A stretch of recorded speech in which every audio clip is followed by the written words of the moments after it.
예전에 농구 선수였던 서장훈 선수가요, 무리하게 다이어트를 하는 청소년들, 다이어트를 하기 위해서 잘 먹지 않고 또 굶는 청소년들에게 다음과 같은 말을 했습니다.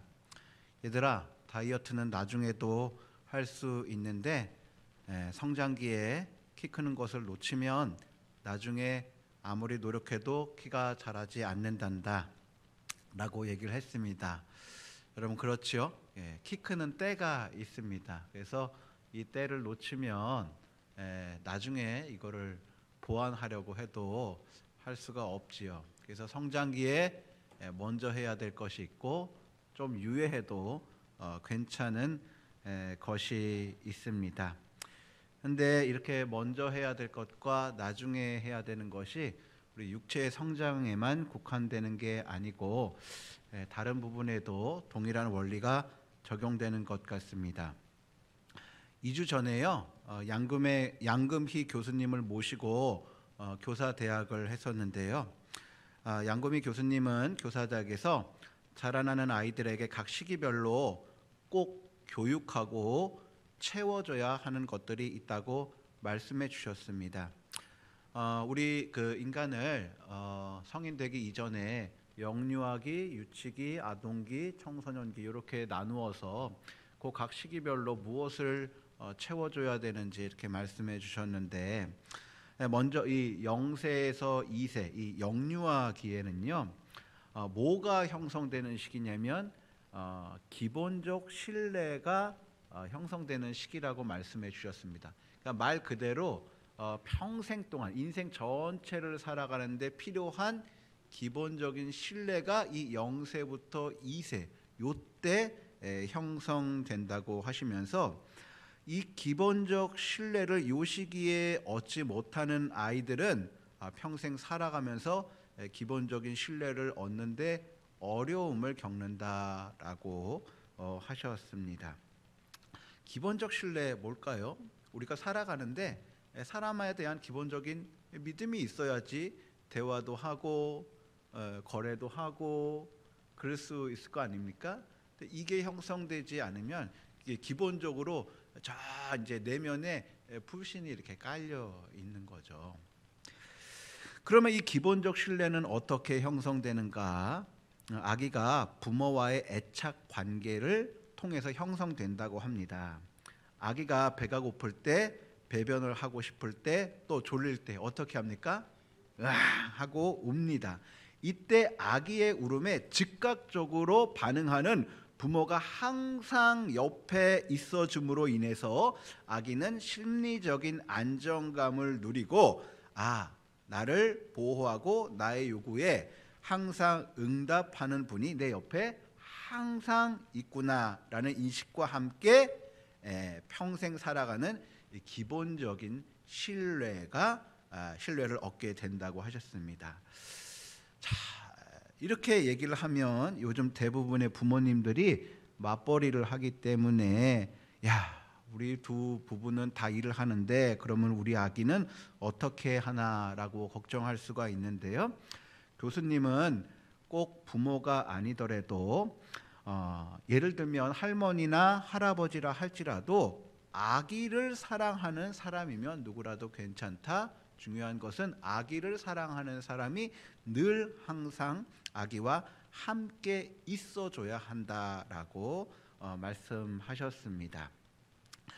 근데요, 이것은요 당연히 이 기본적 신뢰가 형성되지 않으면 단순히 인간관계뿐만이 아니라 신앙에도 영향을 미친다고 했는데요. 어떻게 영향을 미치냐면 이 기본적 신뢰가 형성이 되지 않으면 내 기도에 응답하시는 하나님에 대한 신뢰가 잘 생기지 않는다는 거예요.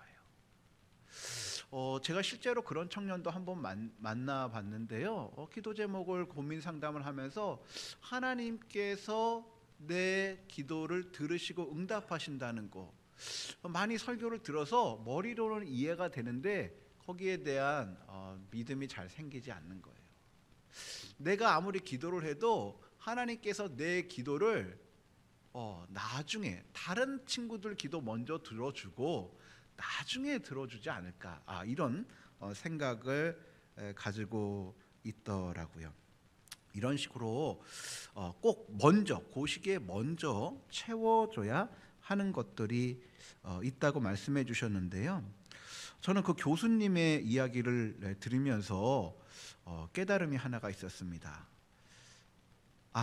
아이들을 위해서 돈을 버는 거, 아이들 학원비 마련하는 것도 중요하지만 또 아동부 아이들에게, 청소년 아이들에게 좋은 성적 얻고 좋은 대학에 가는 거 중요해 보이지만 그럼에도 불구하고 먼저 해줘야 되는 것이 있구나. 나중에 해도 괜찮지 않은 것, 꼭 먼저 해야 되는 것, 지금 하지 않으면 안 되는 일이 있구나라는 것을 깨닫게 되었습니다. 자, 오늘 우리가 읽은 마태복음 6장 33절 너무나 잘 아는 말씀인데 한번 다 같이 다시 한번 읽도록 하겠습니다. 시작. 그런즉 너희는 먼저 그의 나라와 그의 의를 구하라. 그리하면 이 모든 것을 너희에게 더하시리라. 너무나도 유명한 말씀이지요. 여러분, 이 마태복음 6장 33절에서 딱 한 단어만 빠지면 말씀의 무게감이 완전히 달라지는 단어가 하나 있습니다. 어떤 단어입니까? 맞습니다. 이 말씀에서요, 먼저라는 단어만 딱 빠지면요, 이 말씀의 무게감이 완전히 달라집니다. 먼저라는 단어를 빼고 그런즉 너희는 그의 나라와 그의 의를 구하라고 하면 그렇게 무거운 말씀도 아니고 그냥 보기에 좋은 말씀이요, 가능한 말씀처럼 보입니다. 그런데 먼저라는 단어가 들어가면 그 무게감이 완전히 달라지죠. 무거운 말씀, 버거운 말씀, 마음에 부담이 되는 말씀, 행할 수 없을 것 같은 말씀처럼 되어버립니다. 왜 그럴까요? 먼저라는 말은 우선순위를 뜻하기 때문입니다. 나중에 그의 나라와 그를 구하는 것은 누구나 할 수 있지만 먼저 그의 나라와 의를 구하는 것은 아무나 할 수 있는 것이 아닙니다. 또 먼저는 단순히 순서 이상의 의미를 가지고 있습니다. 구약시대 제사를 드릴 때 하나님은 양이나 염소의 첫 새끼를 요구하셨지요. 10마리의 새끼가 있는데 그 중에 한 마리를 드리는 것은 누구나 할 수 있을 것 같지만 첫 새끼를 낳았는데 그것을 드리는 것은 쉬운 일이 아닙니다. 왜냐하면 첫 새끼를 드린 이후에 다음 새끼가 나타나지 않을 수도 있기 때문입니다. 따라서 첫 양과 첫 염소를, 첫 송아지를 드리는 것은 내가 가진 모든 것, 절대를 드리는 것이 될 수 있습니다. 그래서 먼저 그의 나라와 그의 의를 드리는 말은 너의 모든 삶의 이유와 목적을 절대적으로 그의 나라와 의를 구하는 것으로 삼으라라는 말이기도 합니다. 먼저라는 말은 첫 번째 우선순위를 나타내기도 하고요, 두 번째 절대적 가치를 나타내는 말이기도 합니다. 너희는 먼저 그의 나라와 의를 구하라. 여기서 구하라는 말은 추구하다, 찾다라는 뜻을 가지고 있습니다. 예수님은 그의 제자들에게 얘들아, 너희들이 살아갈 때에 하나님의 나라, 하나님의 의를 추구하는 삶을 살아라 라고 말씀하시면서 하나님의 백성, 예수님의 제자들이 살아가는 삶의 이유와 목적에 대해 말씀해 주신 것입니다. 사랑하는 성도 여러분, 여러분의 삶의 이유와 목적은 무엇입니까? 여러분이 자녀를 키우고 양육하는 이유와 목적은 무엇입니까? 나의 자녀를 키우는 이유와 목적, 내 자녀가 어떤 자녀가 되기를 원하십니까? 제가 최근에 한 몇 주 동안 이 말씀 가지고 참 마음에 묵상을 많이 했습니다. 왜냐하면 자녀를 키우다 보니까요, 참 어려운 부분이 있는데 내 자녀가 어떤 자녀가 됐으면 좋을까 하는 점에서였습니다. 여러분, 우리나라 학부모님들 교육열이 대단하지 않습니까? 정말 열심히 일해서 내 자녀를 인정받고 또 높임받는 그런 자녀 되기 위해서 참 많이 노력을 하는 헌신적인 부모님들이 우리나라 부모님들입니다. 제 주위에 그런 학부모님들이 많이 있습니다. 그런 학부모님들이 자녀들을 교육하면 하는 것을 보면 불현듯 제 안에 불안감이 들 때가 있습니다. 나는 저렇게 교육을 못 시키는데, 나는 우리 자녀 저렇게 많은 학원을 못 보내는데 라는 불안이나 염려가 생기기도 합니다. 그런데 하나님께서 오늘 말씀을 통해서 저에게 계속 끊임없이 말씀하시는 것 같았습니다. 승복아, 너는 너의 자녀가 어떤 자녀가 되길 원하니? 세상 사람들이 인정받는 자녀가 되길 원하니? 아니면 나를 사랑하고 나를 기뻐하며 나의 나라를 만드는 일꾼이 되길 원하니? 하나님께서 제 마음에 말씀하시는 것 같았습니다. 그래서 저는 제 아내와 저는 이렇게 서로 말했습니다. 여보, 우리는 우리 자녀 하나님 나라에서 살고 하나님 나라를 이루는 그런 자녀 만듭시다. 세상의 인정보다 하나님의 인정을 더 귀하게 여기면서 키웁시다라고 이렇게 서로 얘기를 했습니다. 세 번째, 여러분, 먼저라는 말의 의미는 무엇이냐면 지금 그의 나라와 의를 구하는 삶을 살라는 것입니다. 내일 그의 나라와 그의 의를 구하는 거는요, 많은 사람들이 할 수 있다라고 얘기를 합니다. 그런데 지금 바로 오늘 하라고 하면 참 힘들어합니다. 교회학교에서 아이들에게요, 얘야, 이번에 수련회 가지 않을래? 이번에 선교 가지 않을래? 이번에 임원하지 않을래? 그럴 때마다 참 많이 듣는 이야기가요, 목사님 나중에 할게요, 목사님 다음에 할게요 입니다. 그런데 여러분, 하나님은요, 다음이 아니라 지금 하길 원하시죠. 지금 회개하길 원하시고요, 지금 헌신하길 원하시고요. 여러분, 그래서요, 그의 나라와 그의 의는 내일이 아니고 지금 구하는 것이고 지금 이루어지는 것입니다. 여러분, 하나님은요, 하나님의 나라가 내일 이루어지길 원하시는 것이 아니라 지금 나의 삶의 현장에서 하나님의 나라가 이루어지도록 우리를 부르셨다는 거예요. 그럼에도 불구하고 우리가 먼저 절대적으로 지금 하나님의 나라를 이루는 것이 때로는 힘들 때가 있습니다. 왜냐하면 우리가 그의 나라와 그의 의를 구하는데 걸림이 되는 것들이 있기 때문입니다. 바로 먹고 사는 문제, 물질의 문제인데요. 31절, 32절 말씀 같이 읽겠습니다. 시작. 그러므로 염려하여 이르기를 무엇을 먹을까, 무엇을 마실까, 무엇을 입을까 하지 말라. 이는 다 이방인들이 구하는 것이라. 너희 하늘 아버지께서 이 모든 것이 너희에게 있어야 할 줄을 아시느니라. 마태복음 6장 19절에서 34절까지 말씀 속에서요, 계속 반복되는 단어가 하나가 있는데요, 염려라는 단어입니다. 염려라는 말의 헬라어 단어는요, 메림나오라고 하는데요, 그 의미는 나누어지다, 분열되다라는 뜻입니다. 예수님은 그의 제자들에게 그의 나라와 의를 구하는 삶을 살아가는데 무엇을 먹을까, 무엇을 마실까, 무엇을 입을까라는 생각 때문에 너희의 관심, 너희가 하나님의 나라를 구하며 사는 그 삶에 대한 생각과 마음을 분열시키지 말라고 하시는 거예요. 그게 염려라는 단어입니다. 그럼에도 불구하고 우리는 이 문제에서 결코 자유롭지 않습니다. 왜냐하면 먹고 마시고 입는 문제가 우리의 생명과 직결되어 있다고 여기기 때문이죠. 여러분, 우리는 이 문제가, 이 물질이 없으면 우리 생명이 위협받는다고 생각을 합니다. 여러분 염려라는 말 영어로는 worry라고 하죠. WORRY인데요. 이 worry라는 말의 어원은 뭐냐면 목을 조르다입니다.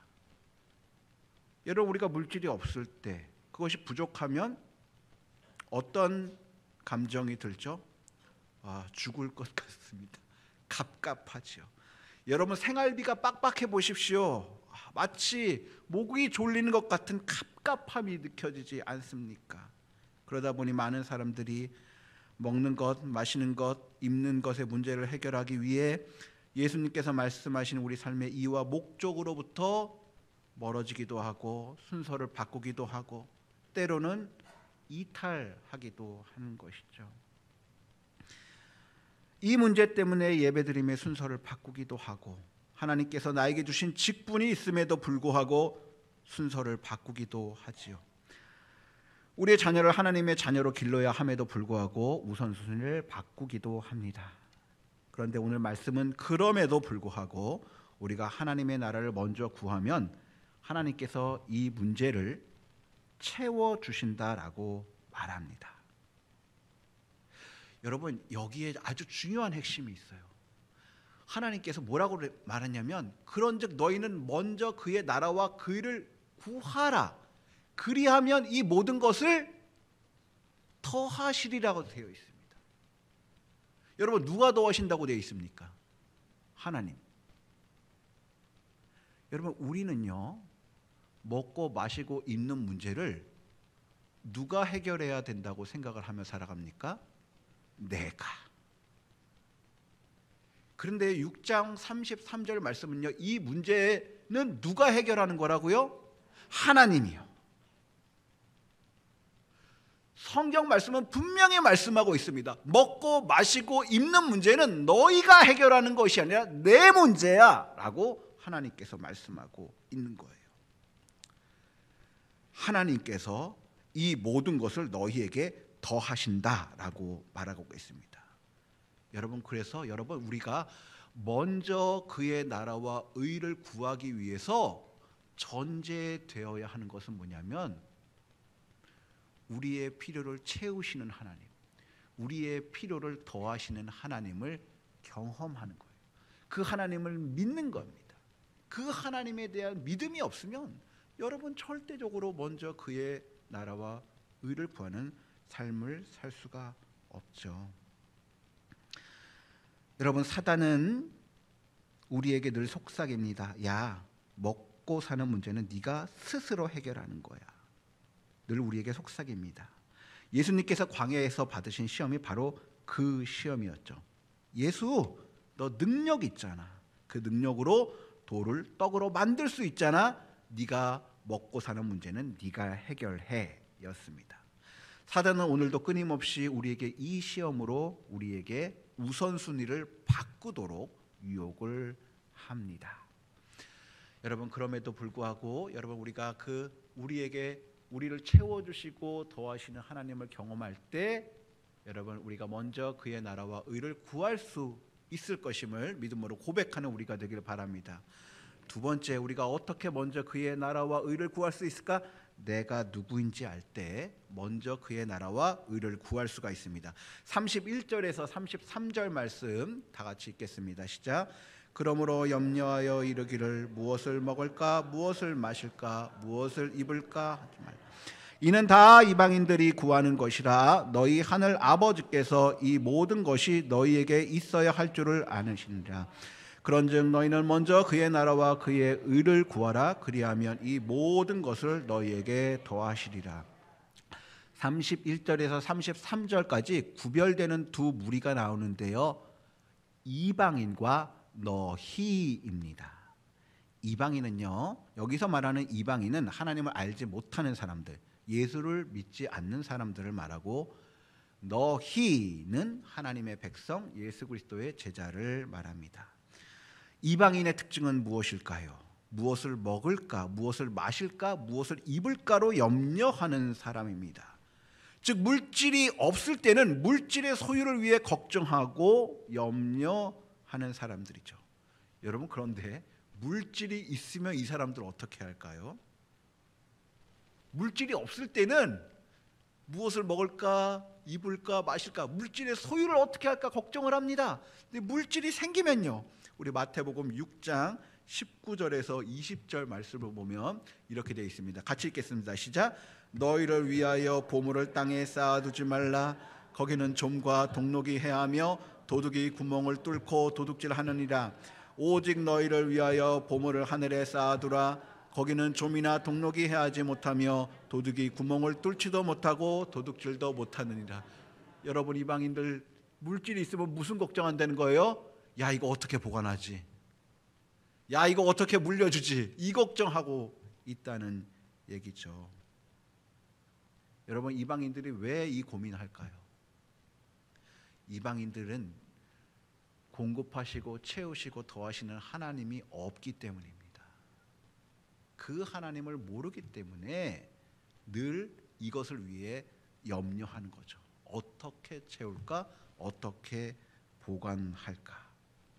그런데 여러분, 그와 대비되는 하나님의 자녀는 어떤 사람들일까요? 하나님의 자녀들에 대해서 하나님이 어떻게 바라보시는지 26절에서 30절까지 나오는데 함께 읽겠습니다. 시작. 공중의 새를 보라. 심지도 않고 거두지도 않고 창고에 모아들이지도 아니하되 너희 하늘 아버지께서 기르시나니 너희는 이것들보다 귀하지 아니하냐. 오늘 있다가 아궁이에 던져지는 들풀도 하나님이 이렇게 입히시거든 하물며 너희일까 보냐. 믿음이 작은 자들아. 여러분, 마태복음 26절 30절의 핵심은 무엇이냐면, 하나님이 자녀들은 하나님이 정말 귀하게 여기는 자녀들이라는 말씀입니다. 공중의 새는 심지도 않고 거두지도 않고 창고에 모으는 일도 없죠. 여러분, 왜 심을까요? 왜 거둘까요? 왜 창고에 보관을 할까요? 미래가 염려가 되니까요. 미래를 위해서 농부들은 씨앗을 뿌리죠. 추수를 하죠. 보관을 합니다. 그런데 공중의 새들은요, 미래를 대비하지 않아도 하나님께서 기르시고 보호하신다는 거예요. 그런데 하나님께서는 그 공중의 새들보다도 너희가 훨씬 더 귀한데 하나님이 너희들의 미래를 책임지시지 않겠냐라고 말씀하시는 것이죠. 오늘 있다가 내일 아궁이에 던져지는 들풀, 하루살이 인생이라는 말입니다. 하루밖에 살 수 없는 그 하찮아 보이는 인생 들풀도 하나님께서 입히시는데 하물며 예수 그리스도의 생명으로 구원할 만큼 귀한 우리들을 하나님께서 입히시지 않겠느냐. 너희는 그만큼 귀중한 존재다라는 말씀입니다. 여러분, 그렇다고 오늘 말씀인 하나님의 자녀인 우리가 일을 안 해도 먹고 살 수 있다라는 낙천주의나 노력을 아무리 해봐도 소용없다라는 운명론을 의미하는 것은 아닙니다. 오늘 말씀에는 전제가 있는데 일을 하는 것을 전제로 걱정하거나 염려하지 말라는 의미이고, 하나님의 자녀는 새나 꽃, 하루살이 들풀보다 귀하다라는 데 초점이 있습니다. 여러분, 내가 하나님의 자녀, 하나님의 백성입니까? 그리고 내가 일을 하고 있습니까? 여러분, 그렇다면 염려하지 말라고 하나님은 말씀하고 있는 것입니다. 여러분, 어떻게 그의 나라와 의를 구할 수 있을까?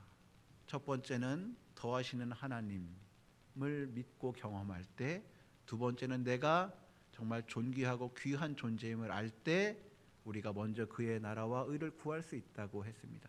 세 번째, 여러분, 하늘나라에 대한 믿음과 확신이 있는 사람이 먼저 그의 나라와 의를 구할 수가 있습니다. 여러분, 하늘나라에 확신이 있는 사람이 보물을 하늘에 쌓는 사람이죠. 여러분, 세상 사람들의 안정감은 어디서 옵니까? 물질에서 안정감이 옵니다. 손에 보물이 쥐어져 있을 때, 창고에 두둑이 보물이 쌓여져 있을 때 그것으로부터 안정감을 누리죠. 그러나 하나님의 자녀는 이 땅에 있는 보물이 있다고 해서 안전하다고 생각지 않습니다. 여러분, 사실 우리가 살고 있는 이 세상에 안전한 곳이 어디 있겠습니까? 상대적으로 조금 더 안전해 보인다고 우리가 그렇게 철석같이 믿고 있는 것뿐이지, 여러분, 이 세상에 절대적으로 안전한 것이 어디 있겠습니까? 여러분, 불안하기 때문에 주식을 해도 분산 투자를 하고요, 불안하기 때문에 여기저기 부동산 사고요, 불안하기 때문에 또 이것저것 투자를 하고 자산을 모읍니다. 그럼에도 불구하고 이 땅에 안전한 곳은 없습니다. 그러나 하나님의 사람은요, 물질이 아니라 그 안정감이 하나님으로부터 오는 사람을 말합니다. 내가 물질이 있건 없건 더하시는 하나님이 나의 하나님이심으로 말미암아 그 하나님으로 인해 안정감을 누리는 사람이죠. 천국으로 인해 안전을 보장받는 사람입니다. 사랑하는 성도 여러분, 하늘나라가 가장 안전한 곳입니다. 하늘나라에 대한 믿음이 있고 확신이 있는 사람, 하나님께 대해 안정감을 두는 사람이 먼저 그의 나라와 의를 구할 수 있는 사람입니다. 말씀을 마무리하겠습니다. 성도 여러분, 우리의 삶의 이유와 목적은 물질의 소유나 보관에 있지 않습니다. 우리 삶의 이유와 목적은 하나님의 나라와 의를 구하는 것임을 되새기는 우리들이 되기를 바랍니다. 더불어 삶의 안정감은 물질에 있지 않습니다. 하나님을 모르는 사람들은 물질의 소유와 보관의 안정감을 누리죠. 그래서 더 많이 모으고 더 많이 보관하려 합니다. 그러나 하나님의 사람들의 안정감은 물질에 있는 것이 아니라 우리 삶의 미래를, 우리 삶과 미래를 책임지시는 하나님께 있습니다. 마지막으로 우리 하나님은 우리가 필요로 하시는 것을 더하시고 채우시는 분이심을 믿으시기 바랍니다. 사랑하는 성도 여러분, 우리 자녀들에게 눈에 보이는 물질을 남겨주는 자들이 아니라 나의 필요를 아시고 필요를 채우시는 하나님, 나의 필요를 더하시는 하나님이 계시다는 신앙을 물려주는 우리 모든 부모님들이 되기를 주의 이름으로 축복합니다. 하나님 아버지, 오늘 먼저 그의 나라와 의를 구하라는 말씀을 보았습니다. 하나님, 먼저 그의 나라와 의를 구하는 것이 참 때로는 우리에게 부담이 됩니다. 하나님, 어떻게 우리가 이것들을 행할 수 있겠습니까? 우리 가운데 더하시는 하나님에 대한 믿음을 주시옵소서. 하나님이 우리를 얼마나 귀하게 여기시는지를 알 수 있는 그런 마음을 주시옵소서, 믿음을 주시옵소서. 그리고 우리가 저 천국 하늘에 대한 소망과 확신을 갖게 하옵소서. 예수 그리스도의 이름으로 기도합니다.